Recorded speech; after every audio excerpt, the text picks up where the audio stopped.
ఎప్పుడైనా ఏ రాత్రైనా తలుపు తెచ్చి సార్ ఈ కాగితం ఉన్నది మీరు పోయి ముఖ్యమంత్రి గారిని మాట్లాడుండ్రు అంటే వారు ఖచ్చితంగా మాట్లాడే సమస్యలు పరిష్కరిస్తారు.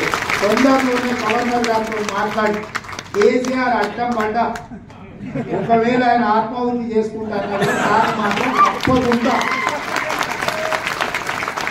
తప్పకుండా కోదండరాం సార్ను శాసన మండలికి పంపించే బాధ్యత మా మంత్రివర్గం తీసుకుంటారని మాటిస్తూ మీ డిఏని కూడా మా పరిశీలనలో ఉంది.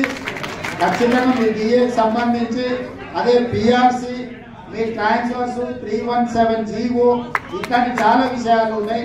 12 తారీఖు నాడు మంత్రివర్గం ఉంది. సిపిఎస్ కూడా చర్చలో ఉన్నది. వీటన్నిటిని కూడా నేనేమంటున్నా అంటే అన్ని ఒక్కసారి ఓపెన్ చేస్తే మళ్ళీ జీతాలు కూడా రావు.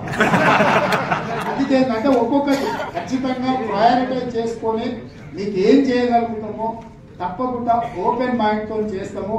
మీ డిఏల విషయంలో కానీ పిఆర్సీ విషయంలో కానీ ఇతర ట్రాన్స్ఫర్స్ విషయంలో కానీ 317 భార్య ఒక దగ్గర భర్త ఒక దగ్గర ఈ విషయాలను కూడా పరిశీలించడానికి మంత్రివర్గ ఉపసంఘాన్ని వేసినాము.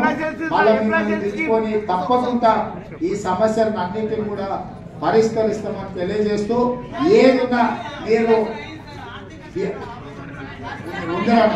అన్ని నా దృష్టిలోనే మళ్ళీ మంత్రివర్గంలో మాట్లాడి నిర్ణయం తీసుకుంటాం. ఈ రోజు మీ అందరినీ కలవడానికి ఈ సమావేశము ఇది ఒక ఆత్మీయ సమ్మేళనము. ఈ రోజు సమస్యలు వినడమే, ఈ సమస్యలన్నీ నోట్ చేసుకున్నాం.